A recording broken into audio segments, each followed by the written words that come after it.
നെന്മാറയല്ല അതിന്റെ അപ്പുറത്തെ പാറയാലും ശരി, വാടകക്കാരും നിലയ്ക്ക് നിൽക്കണം. അല്ലേ ചിലക്കരുത്. ഈ നാട്ടില് വേറെ വീട് കിട്ടാഞ്ഞിട്ടല്ല ഞങ്ങൾ ഇവിടെ താമസിക്കുന്നത്.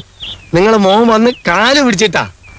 മീൻ കഴുകിയ വെള്ളം താൻ എന്റെ തലയിൽ ഒഴിക്കുന്ന അവൻ വിചാരിച്ചിട്ടുണ്ടാവില്ലടോ. ഞാൻ വെള്ളം ഒഴിക്കുന്നിടത്ത് നിങ്ങൾ തലയായിട്ട് വന്നിക്കൊന്നും ഞാനും വിചാരിച്ചിട്ടില്ലല്ലോ. താൻ തന്റെ വക്കീലിനെ വിളിച്ചിട്ട് വാ. എന്തിന്? തന്നെ പോലെ കുരുത്തം കെട്ടൊരു വേലക്കാരനെ എത്ര നാൾ വെച്ച് പൊറപ്പിക്കുന്നു എനിക്കൊന്ന് ചോദിക്കണം. വേലക്കാരന്? പിന്നെ ഞങ്ങളെ ബന്ധുക്കളെ പോലെ ഇവിടെ കഴിച്ചു കൂടേ. ഇപ്പൊ പോലെയായ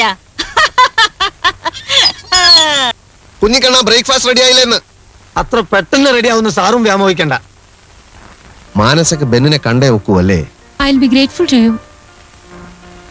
എങ്കിൽ സത്യം പറയാം, മാനസ ബെന്നിനെ കണ്ടു കഴിഞ്ഞിരിക്കുന്നു. ഞാനാണ് ബെൻ. കുട്ടിയോട് ഈ രഹസ്യം ഒളിപ്പിക്കാൻ തോന്നുന്നില്ല. ദയവ് ചെയ്ത് ഇത് മറ്റാരും അറിയരുത്. ഇന്റർവ്യൂക്കാർ വരും തരില്ല.